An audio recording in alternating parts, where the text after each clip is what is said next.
So what I'm going to go through tonight is the overall sort of path to making life multiplanetary. So we're doing a lot of good things at SpaceX. I mean, Starlink is incredible, providing connectivity throughout the world, and also, paying for a lot of what we're doing here. And Falcon 9 is the primary launch vehicle for Earth, just doing more non-SpaceX launches than anything else. And but Starship is Starship is the first design of a rocket that is actually capable of making life multiplanetary, where success is one of the possible outcomes. No rocket before this has had the potential to extend life to another planet. And I'll sort of wax esoteric here for a minute, because this may sound sort of unusual, but when you think about the question of where are the aliens, which I get asked a lot, this is like the Fermi paradox. Where are the aliens? And I've not seen any evidence that there are aliens on Earth. A lot of people think there are aliens on Earth, and I'm like, great, I'd like to meet one. For a while there, when I was getting my green card and everything, it said alien registration card. I'm like, okay. But this question of where are the aliens is, I think, a very profound one, because I'm aware of no evidence of aliens whatsoever, which means that I think we're probably alone. And if you look at the history of Earth, like how long has Earth been around? Assuming that physics is correct, the universe is about 13.8 billion years old. Earth is about 4.5 billion years old. When you think about how old is civilization, I think the right measuring point for civilization, in my view, or a good measuring point, would be the advent of writing. So the first writing is generally considered to be the ancient Sumerians. Where are they now? They died out. But about 5,500 years ago, it was archaic pre-cuneiform. In fact, I suggest it's like an interesting rabbit hole to read about the history of writing. So if you consider, say, like, okay, civilization, I think if you don't have writing, you kind of need writing for civilization. So it's only been around for like a little over 5,000 years out of 4.5 billion years that Earth has been around, and the 13.8 billion years of the universe. So all of human civilization is basically the blink of an eye. It's like just a fraction. It's nothing. And I think that probably means that consciousness is incredibly rare. And perhaps fleeting. It may not last for very long. Because otherwise I think we would have seen aliens, some kind of sign of aliens. I think the most likely explanation is that consciousness is so rare that and does that consciousness actually extend to another planet? Does that consciousness extend to another star system? I mean, ultimately, if we're able to become a spacefaring civilization, a multi-planet species, and ultimately a multi-stellar species, and go out there and explore all these star systems, I think we may find that there are many long-dead one-planet civilizations. And as you've heard me say before, we don't want to be one of those lame one-planet civilizations. I mean, we want to be a multi-planet civilization, ultimately be a multi-stellar civilization, be out there among the stars. Like, make science fiction not fiction forever. Kind of make Star Trek real. So that's why I think that there's this high urgency to making life multiplanetary. because this is the first time in Earth's 4.5 billion year history that it's been possible to extend life or consciousness beyond Earth. And we've got to do that while civilization is still strong. So that's the overarching goal of the company, is extend life sustainably to another planet. Mars is the only option, really. And to do so, ideally before World War III or some kind of bad thing. The key thing is that we need enough people and enough tonnage on Mars such that Mars can survive and continue consciousness even if something would happen to Earth. Now, I still think, obviously, I'm not talking about abandoning Earth or anything like that, and we want Earth to be as good as possible for as long as possible, but there are certain things that may be outside of our control. So we want to just get Mars to be a self-sustaining civilization as quickly as possible. And I think this can be done in around 20 years. So, and this giant Starship factory that we're building is obviously key to that. And the launch sites that we're building here and at the Cape and elsewhere in the future will be key to that. So let's just go through that. This is the final go, no-go poll for Flight 3 of Starship. Levi 2. Go. Stage 1. Go. Stage 2. Go. Flight directors, go for push.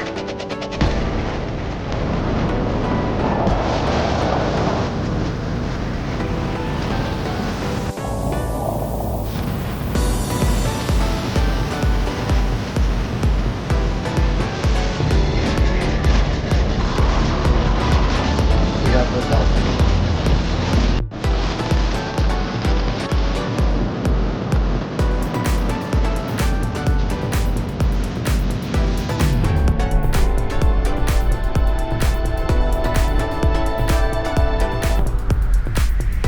Equals pitching direction.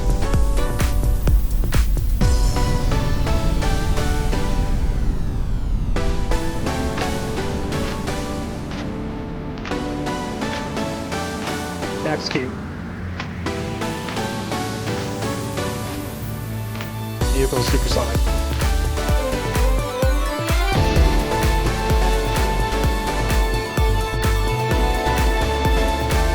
Stay submerged.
And congratulations, guys, you did that.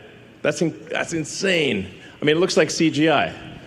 I mean, it's hard to believe that is unfiltered video. That's just the actual what the camera saw. No filters, no nothing. That's actually what the camera saw, which is insane. So, you're doing incredible work that I think almost no one thought would actually happen. So it's wild that this strange spot, we're basically on a sand spit by the Rio Grande, near the beach. And that is actually the gateway to Mars. Has to be like, if this was a movie, you'd be like, no way. Come on. Too implausible, but it's real. And it's due to you guys. Congratulations.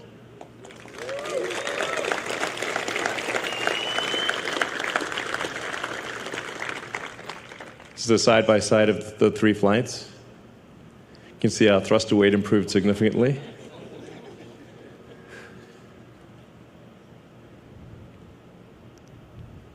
So we've made tremendous progress from Flight 1 to Flight 2 to Flight 3.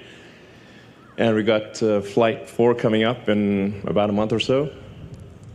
And with Flight 4, we should, if we get, if fate smiles upon us, we'll get through the high heating regime and smash into the ocean at a controlled spot.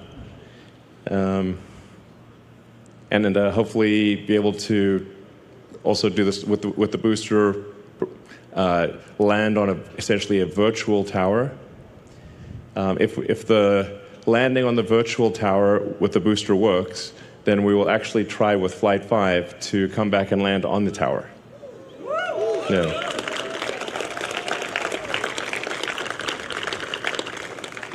That's very much a success-oriented schedule, but it is in the realm of possibility.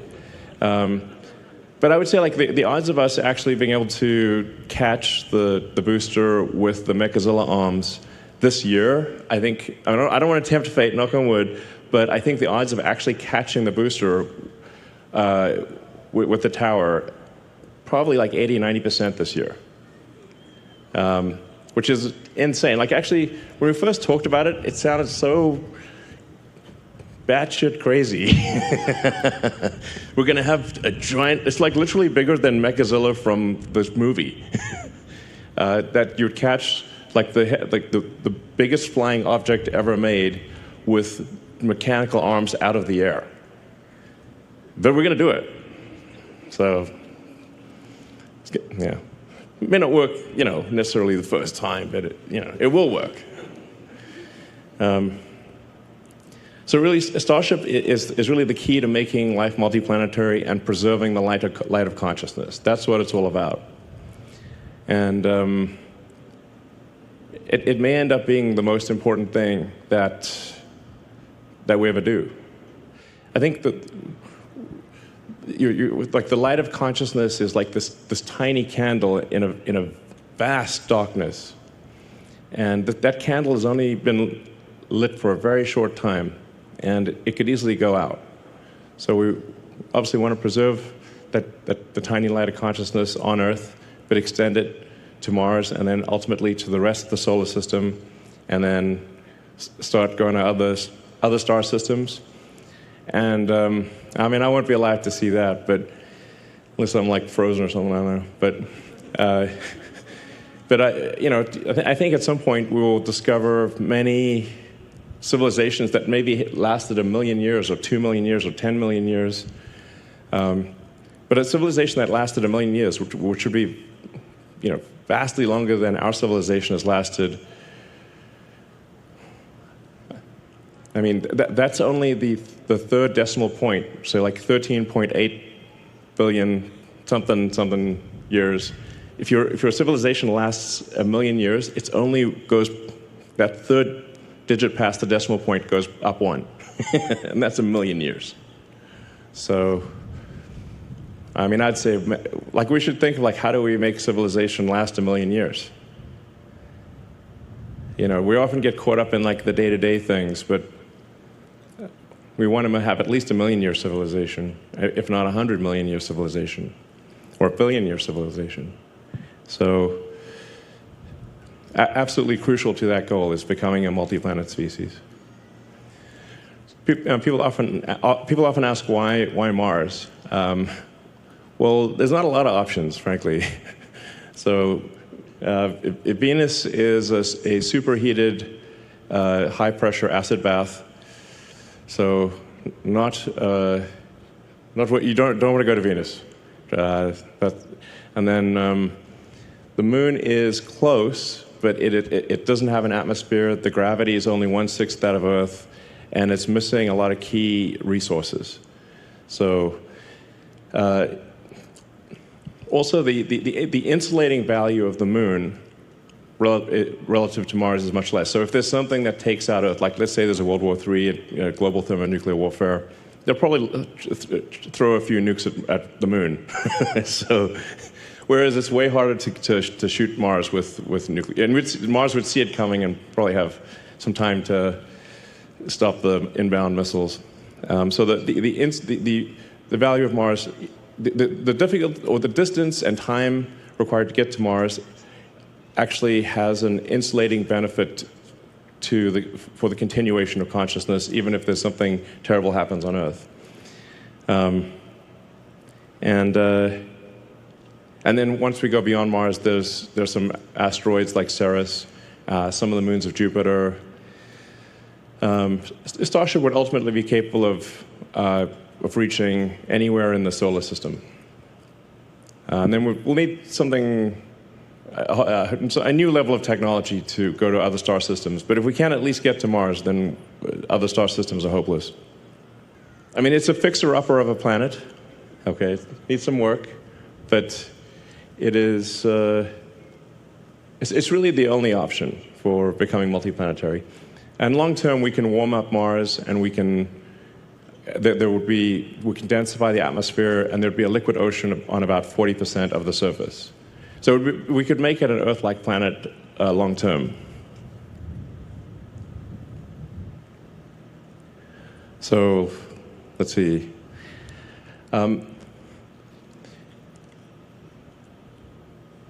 We've learned a tremendous amount from when we started the company, and at first we're unable to get even a small rocket to orbit, to now where we've done 327 successful launches, almost 300 landings. In fact, give it a few weeks and we'll have done 300 landings.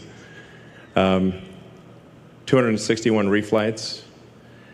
So, many times I was told that reusability was impossible, and even if you did it, there would be no point because nobody would want to fly rockets that much. But now we routinely fly and land the booster, and we recover the fairing.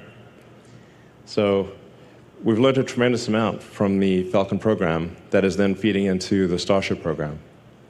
And Falcon and Starlink are what obviously keep the company going. So I'd just like to give a hand to the Falcon team for the incredible work that they're doing.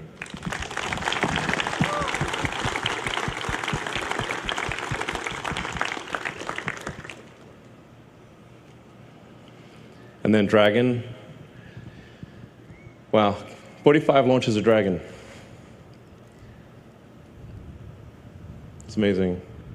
And we've flown 50 crew members to orbit, 46 to the space station, and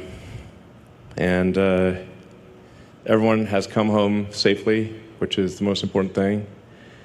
So, incredible work by the Dragon team. So let's give them a hand. That was couldn't ask for a better outcome.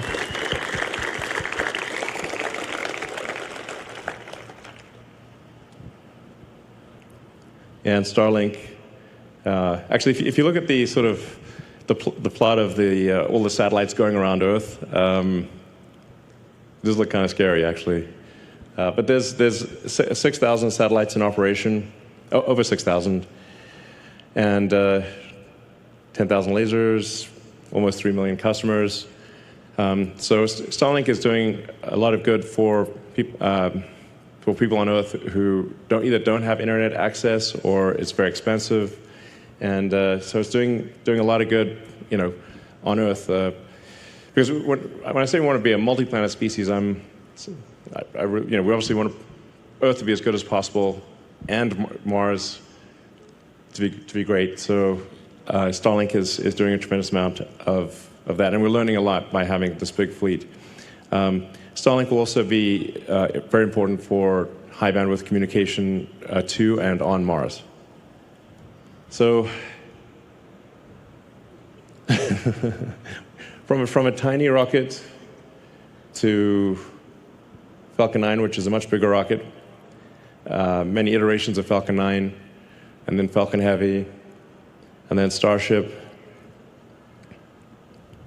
And Starship will get bigger, obviously. this year,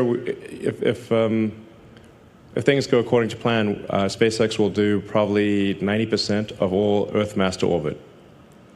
And then China will do about 6%, and the rest of the world will do about 4%, which is pretty wild. And then once Starship is flying, we'll be doing over 99% of all Earth mass to orbit, which you kind of have to do in order to build a city on Mars. And I should say we'll also build a lunar base as well, so it might as well along the way. So you can see that actually Falcon 1 was really, half a ton to orbit. I think we slight error on the slide there. So Falcon 1 was about half a ton to orbit. Falcon 9, depending on in expendable mode, would do probably 25 tons to orbit. Falcon Heavy, probably 70. Anyway, these are just obviously rapidly increasing numbers. And Starship in its final configuration or its final form will probably do well over 200 tons to orbit with full reusability, and be able to fly multiple times a day. So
I'm pretty confident we will achieve that this year.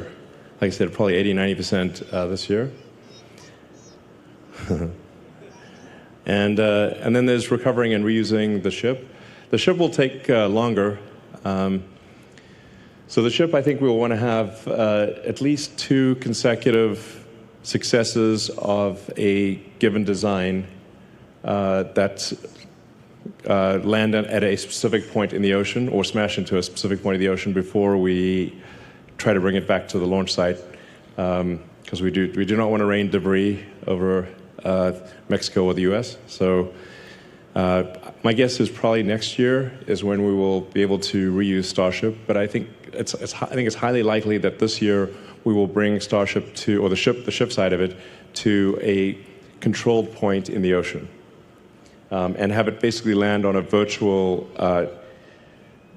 tower somewhere in the Pacific or the Indian Ocean.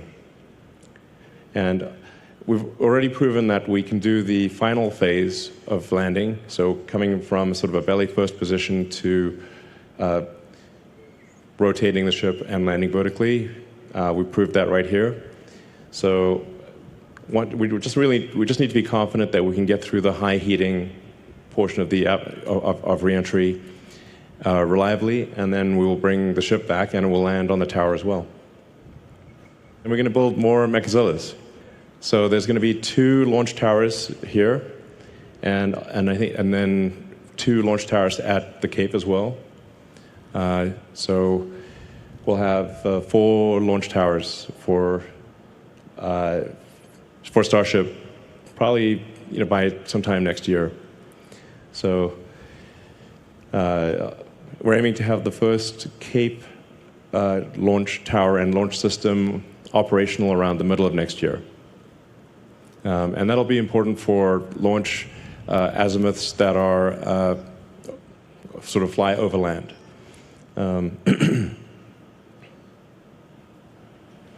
So I think what we should probably expect is that we do the development launches here, test anything new here, build the rockets, and then probably most of the operational launches would be from the Cape.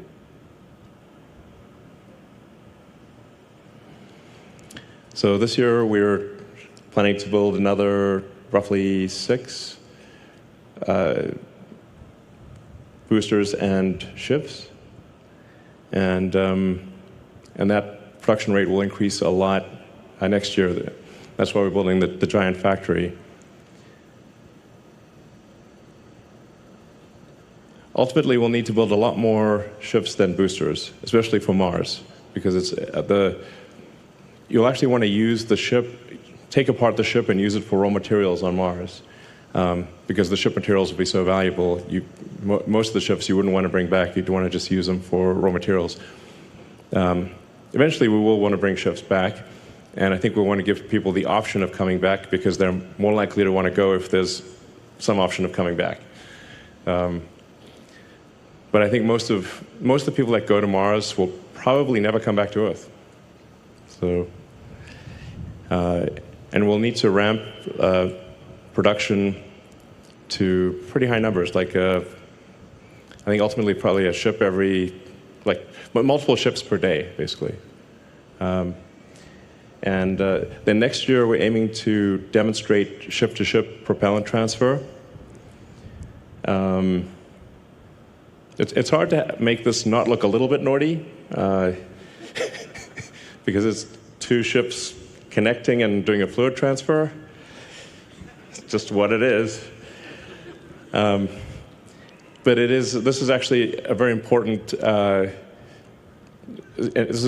step on going to Mars, because you need to get the ship to orbit and then do orbital refilling, kind of like aerial refueling, and that's really you'll need about 5 or 6 refilling missions for every 1 mission that goes to Mars. So roughly 5 to 1. So, and this will also be very important for the Artemis program for the NASA to get back to the moon. So we'll want to have a ship that is, it's going to be a specialized ship for the moon, like this. So the moon, obviously, there's no mechazilla, so we need landing legs. And you don't need a heat shield, and you don't need flaps, because there's no atmosphere. So the moon ship would be specialized. Now,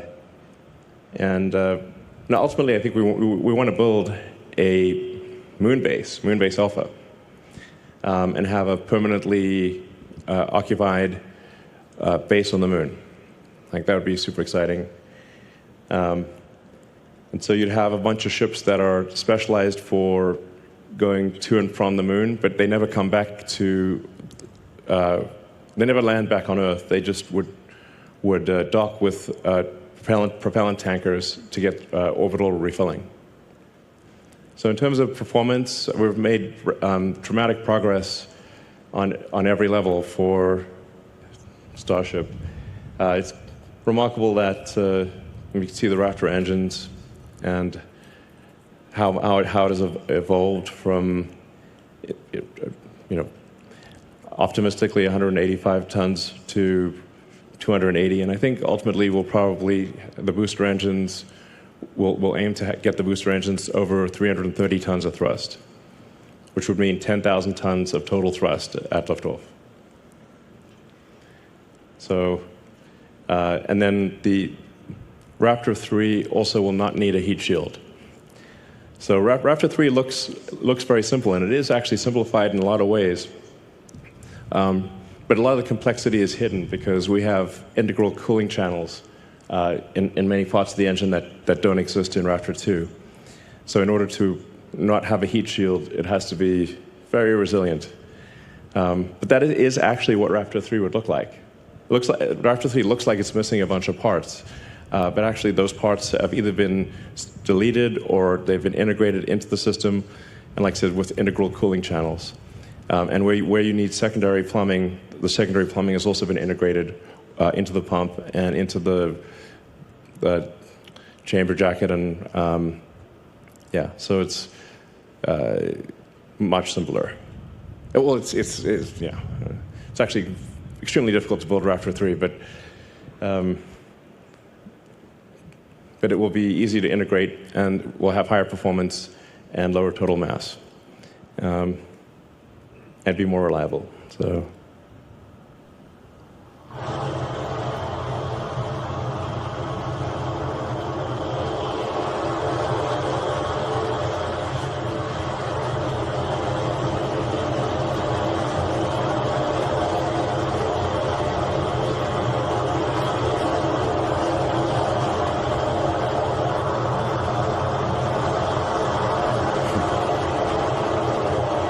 Well, that can go on for a while.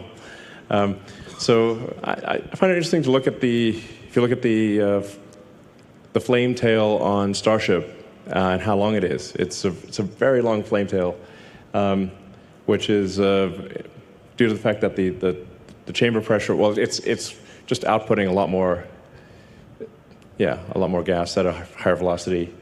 But I think the flame tail is like maybe 1,000 feet long. It's like more than twice the length of the rocket.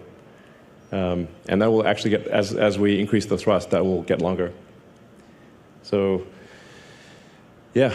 And inevitably, the rocket grows in height. So Starship 2, we're aiming for, currently Flight 3 would be around 40 or 50 tons to orbit. So the current design. Starship 2 will be over 100 tons. And then Starship 3 will be over 200 tons. It's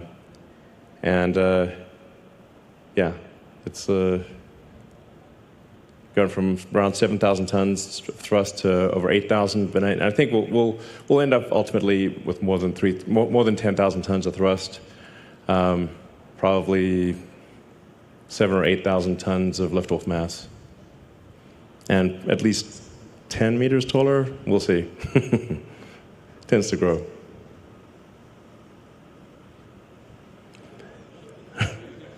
Yeah, exactly. So it probably grows a bit more than that, even, really. So if you look at Falcon 9, we're not going to do the length to diameter of Falcon 9. That would be crazy. But Falcon 9 is a very long rocket.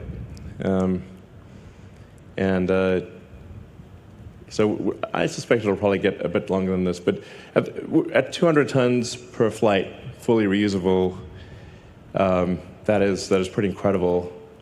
And this will be on the order of 500 feet tall. And then there's thousands of design improvements here. So. I think maybe one of the most profound things is Starship 3 will cost less per flight than Falcon 1. So that's the difference between if you've got a fully reusable rocket or an expendable rocket. The fully reusable rocket with low-cost propellant and autogenous pressurization actually costs less than a tiny expendable rocket. So, and it'll do, like I said, Falcon 1 is about half a ton to orbit. The Starship 3 will be 400 times more payload for less than the cost of a Falcon 1. Ultimately, I think we might be able to get the cost per flight to Earth orbit down around $2 million or $3 million. So these are sort of unthinkable numbers. Nobody ever thought that this was possible, but we're not breaking any physics to achieve this. So this is within the bound, without breaking physics, we can do this. So the Mars missions are 2 years apart, or 26 months. If you look closely at the Starlink router, you see the home and transfer from Earth orbit to Mars orbit. And that's basically to say to people, the Starlink system that you're buying is helping get humanity to Mars. I think it's pretty cool. So roughly every 2 years, thousands of ships would depart from Earth to Mars. It would look like Battlestar Galactica, but in a good way, Hopefully without being chased by the Cylons. but it would be an incredible thing to see these thousands of ships departing every 26 months for Mars. What this diagram is basically saying is that for getting to Mars, we would essentially create a kind of a propellant depot ship. The propellant depot would look more like a hot dog than like a spear. It's really just a long ship with a lot of insulation. And we'd fill that ship up, and then shortly before, or as they're going to Mars, the ships would take off with, I don't know, a couple hundred tons of payload from Earth, reach orbit with almost no propellant, and then get refilled by the tanker, and then go to Mars and land, go all the way to Mars with over 200 tons of useful payload. Then on Mars, in the beginning, we would simply reuse the ship materials, so most of the ships wouldn't come back, but then over time, you'd want to bring the ships back so you could reuse them. And for that, we would need to create methane, CH4, and oxygen, O2 on Mars, which you can do with H2O and CO2. So the atmosphere is CO2, and there's plenty of water ice, H2O. And so it's kind of like tailor-made for, well, actually, the reason we have a methane oxygen system is because you can make methane and oxygen on Mars fairly easily, like not... It's not a total walk in the park, but the ingredients are readily available to create methane and oxygen on Mars. So you build a propellant depot and bring the ships back, and build out as quickly as possible a self-sustaining civilization on Mars. And we want to get the cost of going to Mars such that almost anyone could afford it. So, like if somebody were to just work hard on Earth, save up, and that they'd be able to go to Mars. So it's like anyone, ideally, almost anyone could go to Mars. And I think you'll see a lot of governments also sponsor people, and ultimately we'll want to get, so there's kind of an optimal landing zone on Mars where you have resources, so you've got access to water or frozen water, that you're not too close to the poles, so you can use solar power. It would be nice to use nuclear. I don't know if we'll get the approval, but nuclear would be very handy on Mars because you can use the heat, and you can generate electricity. So, and then you kind of want to be about 2 kilometers below sea level. So if Mars did have an ocean, you'd actually be quite deep in the ocean, at least at first. Yeah, so let's see. That's Mars, kind of want to land about halfway between the pole and the equator, in a kind of a deep area of Mars.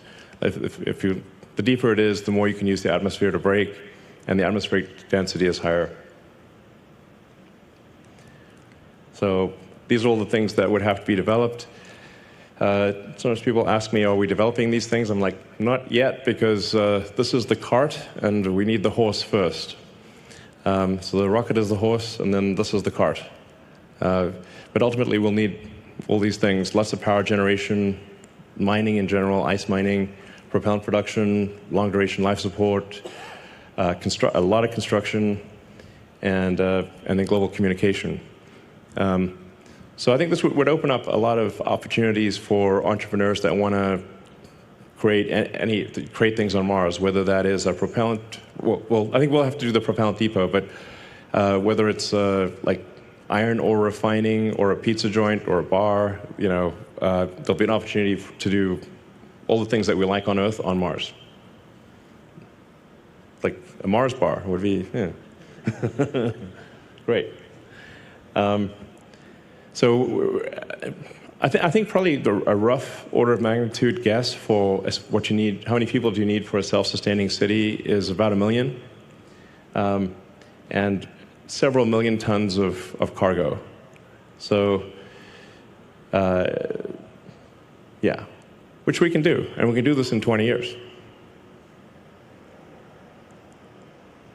But like I said, in order for it to be self-sustaining, you actually need the entire base of industry. You can't be missing any element. So that's really what's going to take a while is, do you have everything you need to survive on Mars? At that point, the future of consciousness is assured.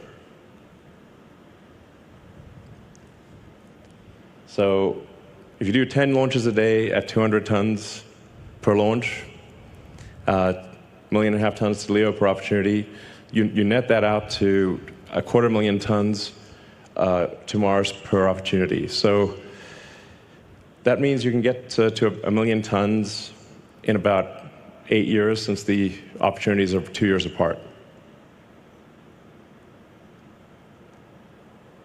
So I think this is pretty doable. And I'm like, we're actually going to do this. Are we well, we are actually going to do it, which is insane to think. So millions of tons to Mars. Yeah. Wild.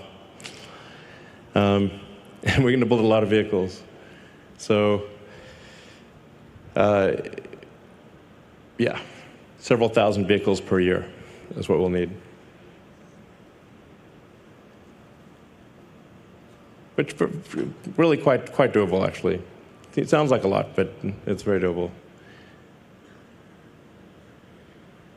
Yeah, if you compare it to sort of car production, it's a small number. Of course, this is much bigger than a car, but even if you look at the total tonnage, it's still very doable to build several thousand vehicles a year. So that's what we need to do, and we're going to do it. And then long term, we'll probably have some offshore launch sites.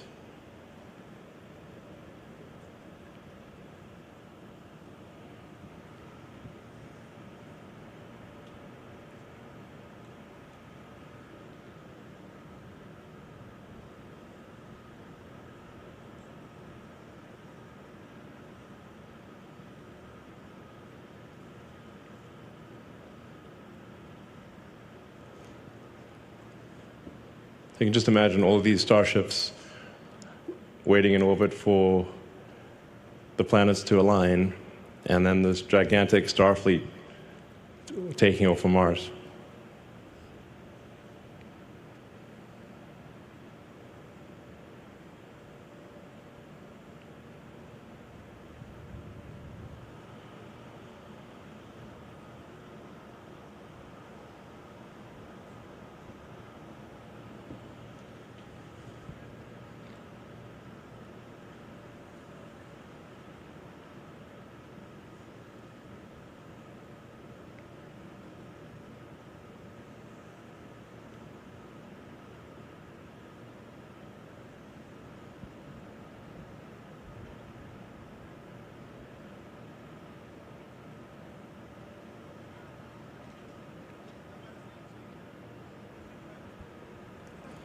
All right, so we're actually going to do this.